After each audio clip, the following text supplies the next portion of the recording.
Hello বন্ধুরা, আমি আবারও চলে এসেছি আপনাদের সামনে নতুন এক রেসিপি নিয়ে। আশা করি আপনারা সবাই ভালো আছেন। ভালো লাগলে আপনারা অবশ্যই সাবস্ক্রাইব করে দেবেন। চলুন ভিডিওটি শুরু করা যাক। প্রথমে মাছগুলো আমি পরিষ্কার করে ধুয়ে নিয়েছি। প্রথমে কড়াইতে তেল দিলাম।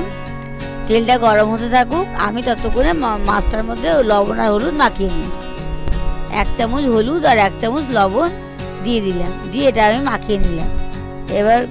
এবার তেলটা গরম হয়ে গেছে, আমি মাছগুলো ছেড়ে দিলাম, একে একে ছেড়ে দিলাম।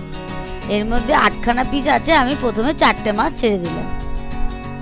মাছগুলো আপনারা আস্তে আস্তে উল্টে দেবেন যাতে মাছগুলো ভেঙে না যায়। মাছগুলো হয়ে গেছে, আমি মাছগুলো তুলে নিলাম।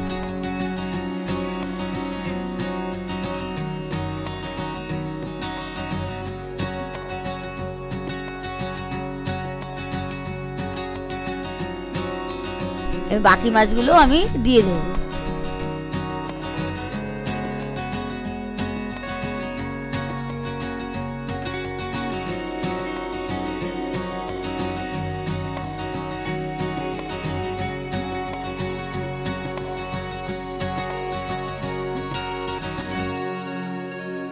এই মাছগুলো আমার ভাজা হয়ে গেছে, আমি এগুলোও তুলে নিলাম।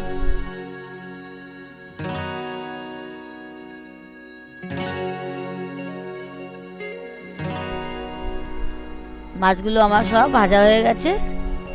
আমি মাছগুলো আলু দিয়ে রান্না করব। এবার আলুগুলো আমি লম্বা লম্বাভাবে টুকরো করে কেটে নিয়েছি।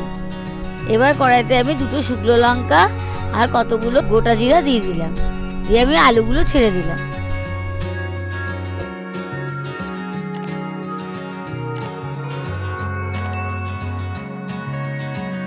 এক চামচ লবণ আর 1 চামচ হলুদ দিয়ে দিলাম, দিয়ে এটাকে আমি ভালো করে লাল লাল করে আলুগুলো ভাজবো।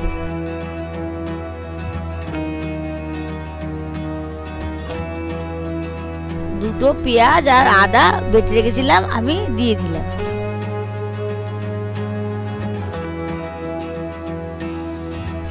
এর মধ্যে কতগুলো কাঁচা লঙ্কা দিয়ে দিলাম, আমি 4খানা কাঁচা লঙ্কা দিয়ে দিলাম। এবার এটাকে আমি ভালো করে কষিয়ে নেব। এবার 4 চামচ জিরার গুঁড়ো আর 1 চামচ লঙ্কার গুঁড়ো আমি দিয়ে দিলাম। আপনারা যেরকম পরিমাণে ঝাল খান আপনারা সেরকমই দেবেন। এটা এবার ভালো করে নাড়িয়ে নেব।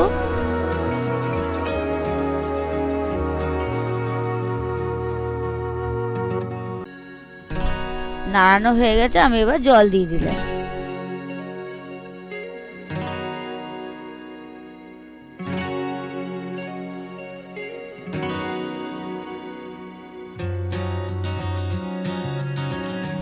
এর মধ্যে একটু 1/2 চামচ লবণ আর 1/2 চামচ হলুদ দিয়ে দিলাম।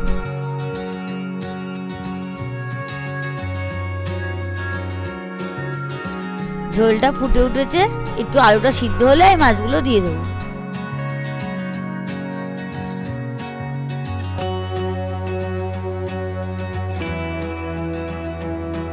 মাছগুলো আমার দেওয়া হয়ে গেল।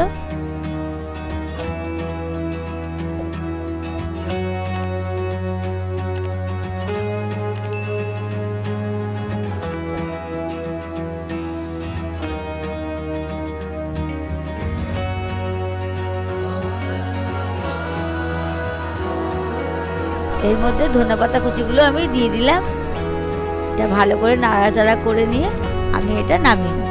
রেডি হয়ে গেল আলু দিয়ে বাটা মাছের ঝোল। ভালো লাগলে আপনারা লাইক, কমেন্ট, শেয়ার করতে কিন্তু ভুলবেন না। ধন্যবাদ।